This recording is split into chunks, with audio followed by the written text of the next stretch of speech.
Well, today we have a waifu to talk about, so let's go ahead and discuss her and the arc she comes with. Now, for this particular character, this is a rainbow mage who specializes in fire, ice, and light. Ignore the fact that you see thunder and earth. I think that has something to do with possibly some of her skills. But as far as magic is concerned, which is how you're going to use her, it's mainly fire, ice, and light. So basically, what she does is she, depending on which kind of weapon you give her, kind of like the first character, will kind of determine how you would play her.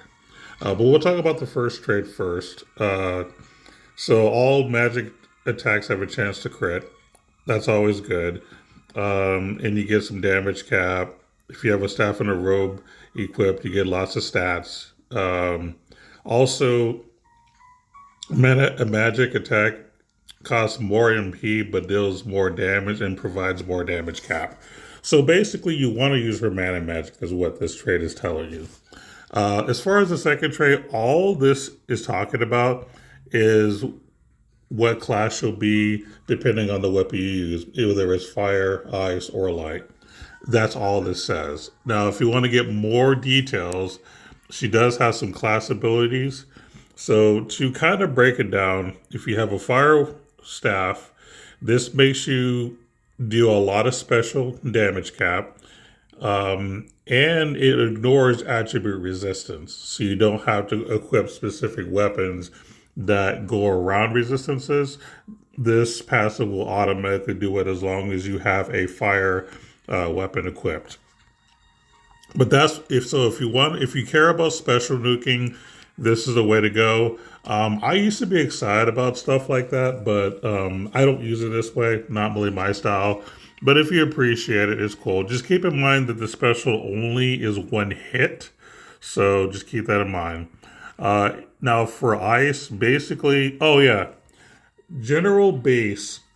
No matter which element of the three you're using, whatever mana spell that you're using will get 5 additional hits if you have that element equipped as your weapon. So fire gives you +5, ice will give you +5 to ice, and light will give you +5 to the light spell, specifically the mana ones. All right, now that we got that out of the way, outside of the +5 hits, the ice one mainly gives you some ice damage and damage cap, but you get casting speed. So if you care about casting speed and you don't want to equip an accessory to in that slot to do it, you can definitely go the ice build. This is definitely a pretty good one to do. I'm sorry, not this. This is a pretty good one to do if you want to go that route. As far as the light one, this is mostly if you want to take advantage of attribute weakness, and you have the potential for highest damage in terms of damage cap. Is debatable, but basically, if they're weak, you get it 50k damage cap, is what it boils down to. So that's kind of what the difference is. Now, before I continue with her other passes, I do need to talk about her paid gear because her paid gear ultimately determines how you might want to build her. So let's go to that page. Now, I'm going to tell you that I'm personally have not purchased any of these. To be perfectly honest, I don't like the idea of 3 different paid weapons for a character. I get why they did this, but the problem is I feel like if I spend money to get one of these, I feel like I'm going to be locked into it. And I don't really want to spend over $100 to get all 3. I just don't like that idea.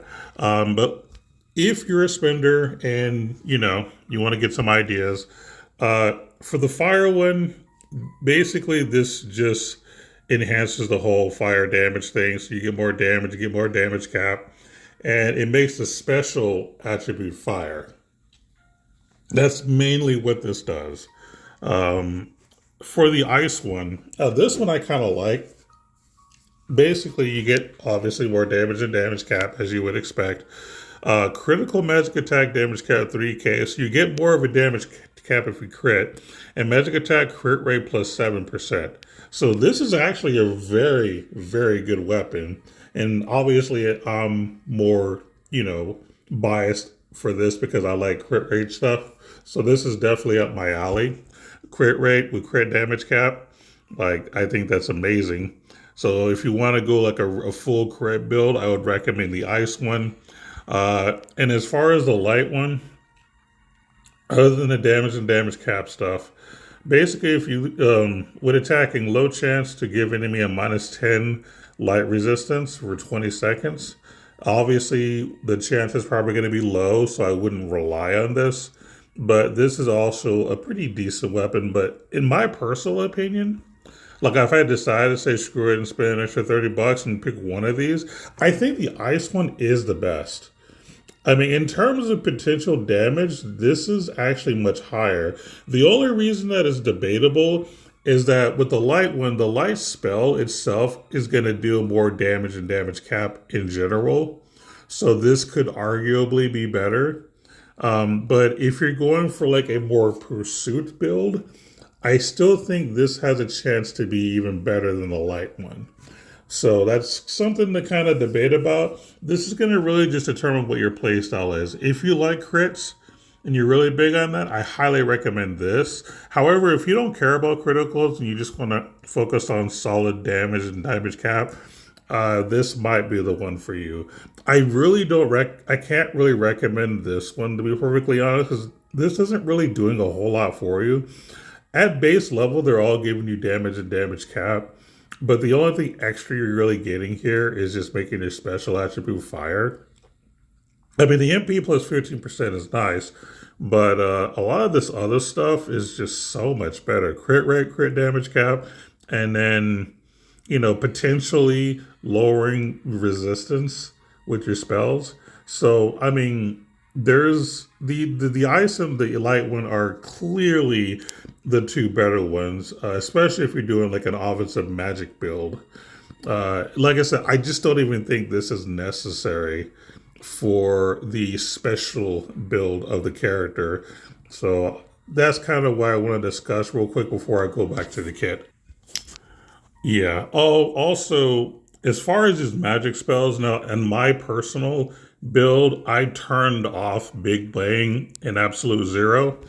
Honestly, I don't think she's meant to cast those. I think you just sticking to the mana magic is good enough. I don't think you need this extra stuff. So personally, I turned it off, but if you like the character having it, do what you want. So moving on down. So, and yes, she does have her own unique spell, which is pretty cool. She does have some good stats as far as more MP, more magic attack. She does have some critical support. She had basically has the stuff that you would want. She does have some special boosts built in as well, in case you're gonna go the special build. But let's take a look at some of the more unique stuff. Scepter and Mirror Sigil. Basically, you get Grand Aura and Recast effects within an MBD plus 15%, so that's pretty good. You get Element of Break.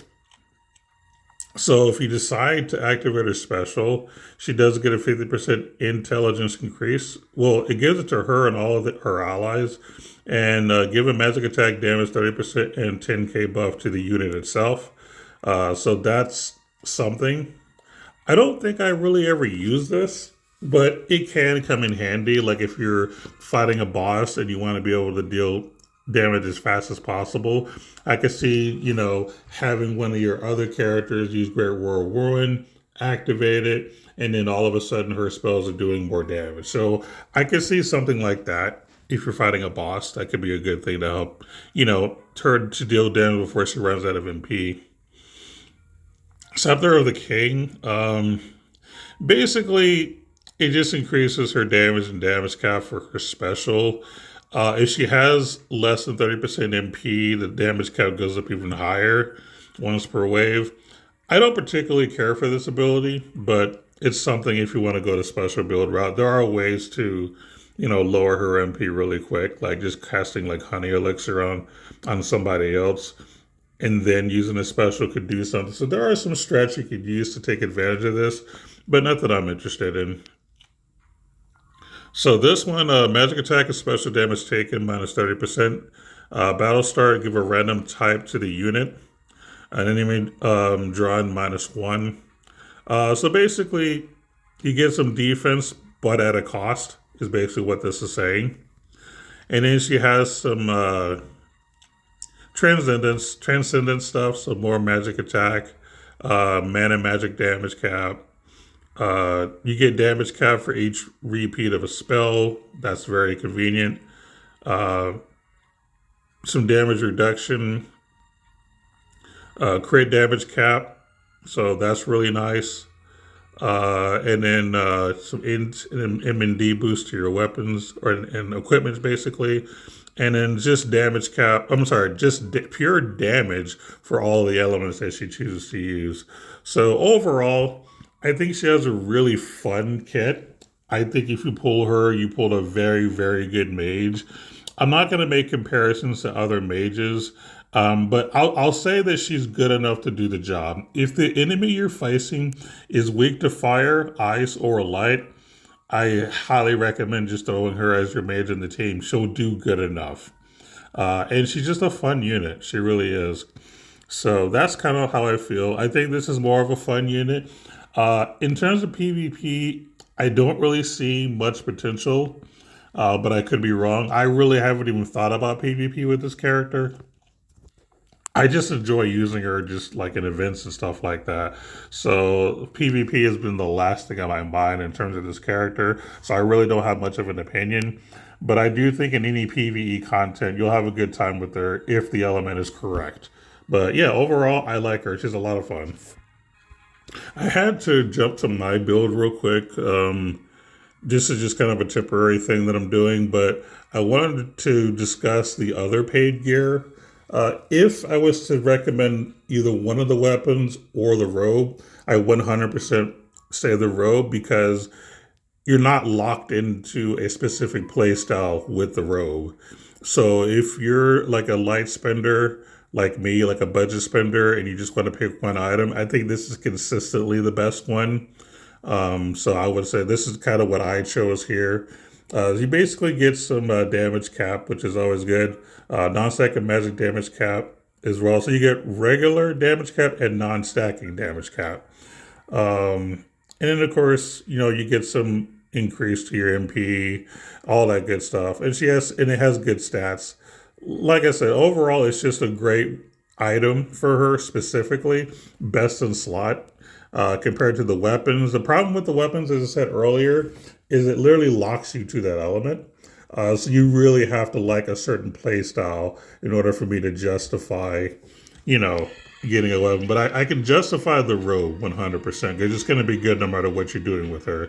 As far as weapons, there are plenty of staffs of various elements you could use. Maja's Wand gives you 30% damage. The Apocalypse staff does something nice. Devour Soul Ray style does something nice. If you're gonna go for the ice build, and some of these are God forged, but the Accursed Mass staff is pretty decent, especially if you're planning on doing fire and ice. This kind of helps you overall. The Ice Omnicare of Absol, whatever it's called, also really, really strong. And there are definitely a few others. And if you decide to go the fire route and you still want to use a staff, I don't really have a lot of fire staffs, oddly enough, but I do have the a maxed out Godfire Meteor staff. I normally use this on Eliza, but if I were to go the fire damage route for magic, this is what I would use. So like I said, there are options out there if you don't want to buy any of the paid gears, and good options at that. And then we have the arc. So let's talk about this for a minute. Overall, I think it's decent. It does match the character a little bit. So basically, the more you use the more the magic you use, the higher the damage is going to be. If you happen to have all three of the Zabel Far skills equipped, you can get some MP regen, but I don't think that's necessary, to be honest, for that specifically. You also get some non-stacking magic damage cap, which is good, and which is for the girl, it's only going to be good for the light spells. I think the other two, the fire and the ice one, I don't think are non-stacking. I think those are not time stop abilities. But mana magic attack damage cap is an additional 5,000, so that's pretty good for her as well. As far as the learnables, most of it's stuff we've already had. However, disabled far abilities are what's kind of different. So they all give you basically extra dark damage. So one gives you magic damage, one gives you skill damage, and one gives you special damage. Now, the one that says center hand not only does it give you special damage, but when all three are equipped, you get some damage cap. So obviously this doesn't go on this girl. This goes on like other characters. Now, I personally don't see myself ever using all three. But I can see using like the left hand or the right hand for very specific characters. I've been testing that with certain characters already, and it is effective. I mean, 15% damage for 4 SC is actually not bad for physical or magic damage. So I think that that can be pretty good on its own. But as far as using all three together, I mean, unless you just have some extra SC laying around, for your main build, I don't know if having all three will ever be necessary. But like I said, up to you if you want to go there. But other than that, I mean, the learnables are just kind of okay. Like I said, the left hand and the right hand are the best two things on here. As far as the ether reward, basically you get dark damage cap 2k. That's the biggest selling factor here. The stats are negligible. You do get some resistance to both light and dark, which is something, but it's the 2k damage cap for dark damage that is the selling factor, and I'll say it's okay.